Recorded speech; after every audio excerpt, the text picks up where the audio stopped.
Yes, And the last thing you want to do is talk over me. And you're still being argumentative, even towards me. It just needs to be taken down a notch. Coming at it aggressively might not be the way to do it. It is discoverable and relevant to the case. That's what I just said. You seem very frustrated, and I'm not sure why. I'm confused why there's pushback at all. Well, and that is alarming to me that we would have to even compel anything. If you'll sit around and watch today how everybody gets along. Hold 1830854, and sir, you're Juan Sanchez. Yeah.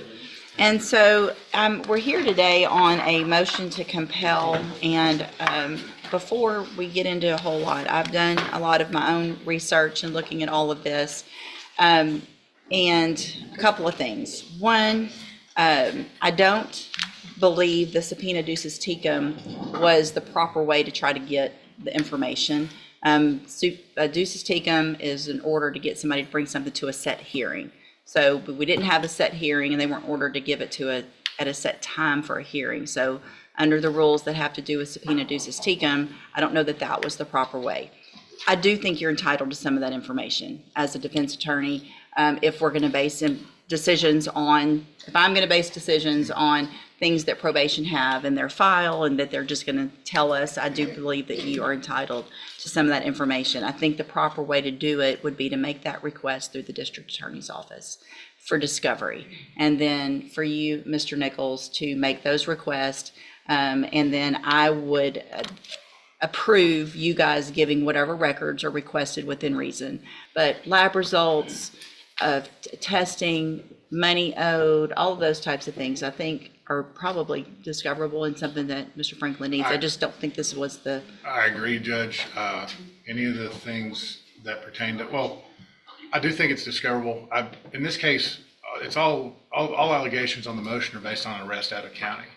And so his attendance record and all that, I don't know why we're subpoenaing the entire probation file when it's not even part of the allegations for the motion. May I respond, Your Honor? Well, let him finish, yes. He did subpoena Wharton County records, so a representative from probation down there came in today for this hearing.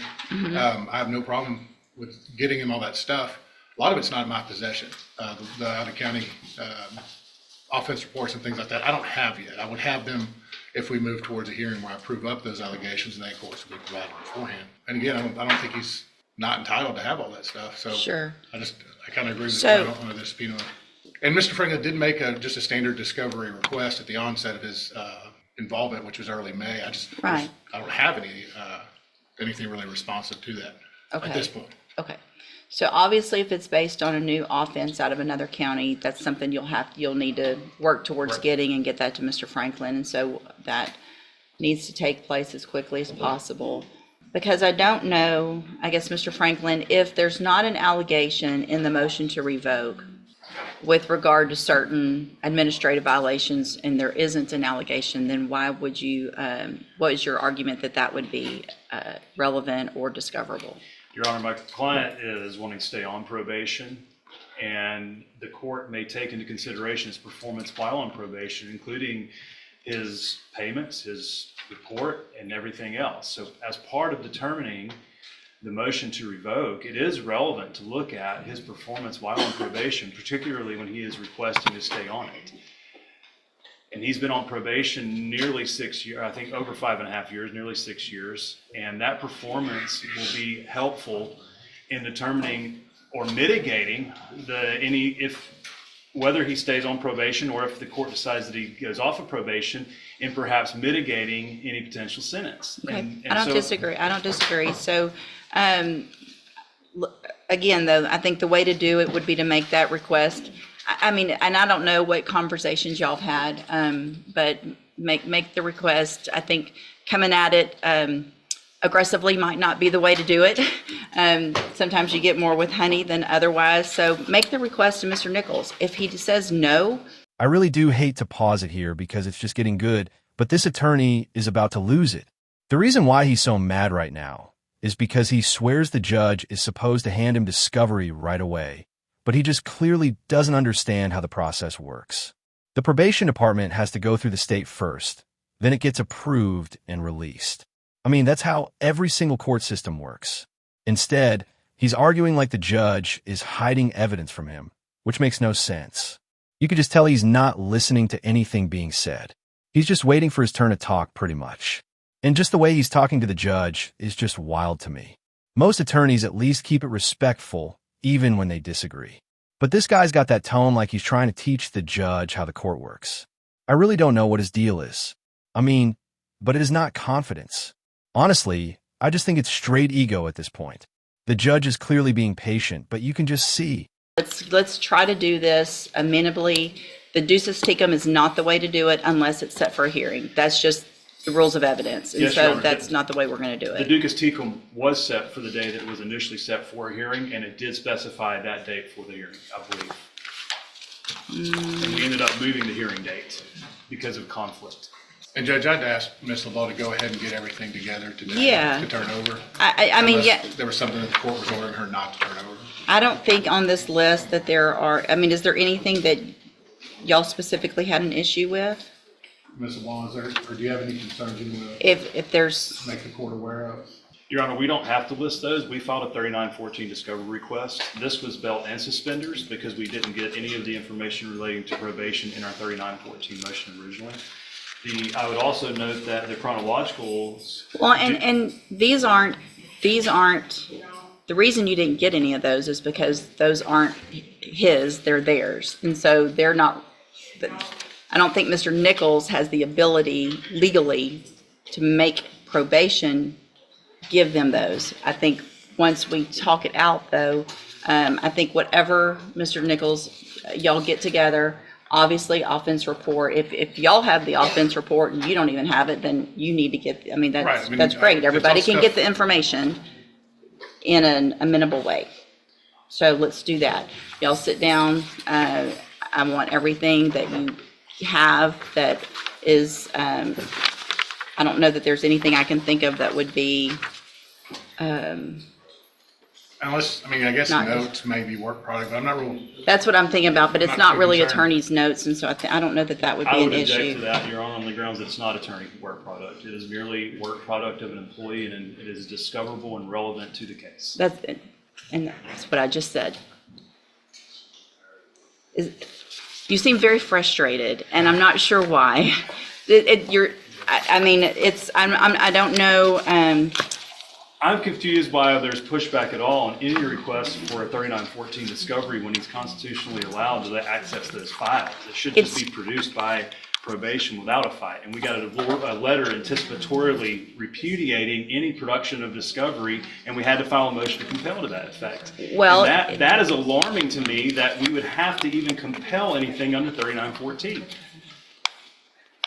this is not something that a lot of attorneys have done in our cases. And so if there is something, if you'll sit around and watch today how everybody gets along, hold on. Yes, And the Your Honor. last thing you want to do is talk over me. Yes, Your Honor.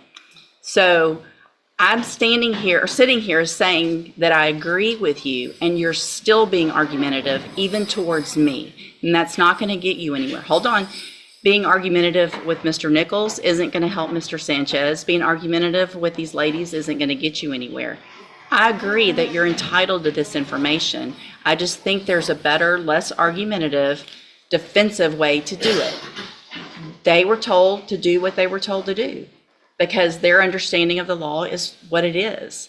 So I don't disagree that we needed to all get together, but it just needs to be taken down a notch. So I want the stuff turned over to Mr. Nichols, and then Mr. Nichols will turn it over as discovery. I'm not going to have probation start turning it over to the individual attorneys in cases, because I think the proper way to make sure it's in the portal, that everybody knows what the discovery is that they've received, so that it's electronic when you sign your any type of documentation, whether it's at a hearing or a plea or a trial of what you've discovered, that it goes through that portal so everybody knows what everybody's got. So y'all get it to Mr. Nichols. Mr. Nichols will put it in the portal, and then you will get it. Once you get that, if there's something that you think is not there, then contact us. We'll have a hearing if necessary. Contact Mr. Nichols. Hey, what about this? If it exists and he says no, then let's have a hearing about it. Okay? So y'all get that done, and then we'll reset the case for just an announcement in what, a couple weeks or so? Fine with that? Yeah, that should be fine, Judge. We'll be able to Okay. get everything scanned in and provided through the portal. Perfect, thank you. All right, y'all are all excused. Presence be needed? I'm sorry? No, ma'am, if you'll just get what you need to Mr. Nichols, unless you are personally subpoenaed to be here for a hearing. Now, and on that date, we won't have a hearing on that date. So if we come in and there's pleas of not true, and we're gonna have to have a hearing, we can come in on that date, enter pleas of not true or true to certain allegations, then we would reset it for a court date. And at that point, if you need to be here, let her know. If you need a subpoena, then you can get a subpoena. If you just need us to let you know you need to be here, then we can do it informally. You just let us know, or let Mr. Franklin or Mr. Nichols know what your employer will require for you to be here for an actual hearing. Okay? Yes, Good? Your Honor. All right, thank you, y'all. Thank you. That was honestly one of the strangest hearings I've seen in a while. I've never seen an attorney walk into court with that much attitude right from the start. I mean, the dude didn't even say good morning. Pretty much didn't even acknowledge the judge. He just came in swinging like he owned the place. You'd think someone with a law degree would understand that discovery doesn't just magically appear. There was a legal process for that. But instead, he tried to make it personal and ended up embarrassing himself in front of everyone. Like, I don't know if this dude was just having a bad day or if that's how he always acts, but either way, it backfired really hard on him. I think the judge handled it perfectly, though. She was calm, professional, and still managed to make her point without losing her cool. Let me know in the comments if you think she went too easy on this attorney or if she handled it exactly right. Thank you so much for watching, guys. Make sure to like and subscribe if you guys enjoyed this one. Take care, everyone.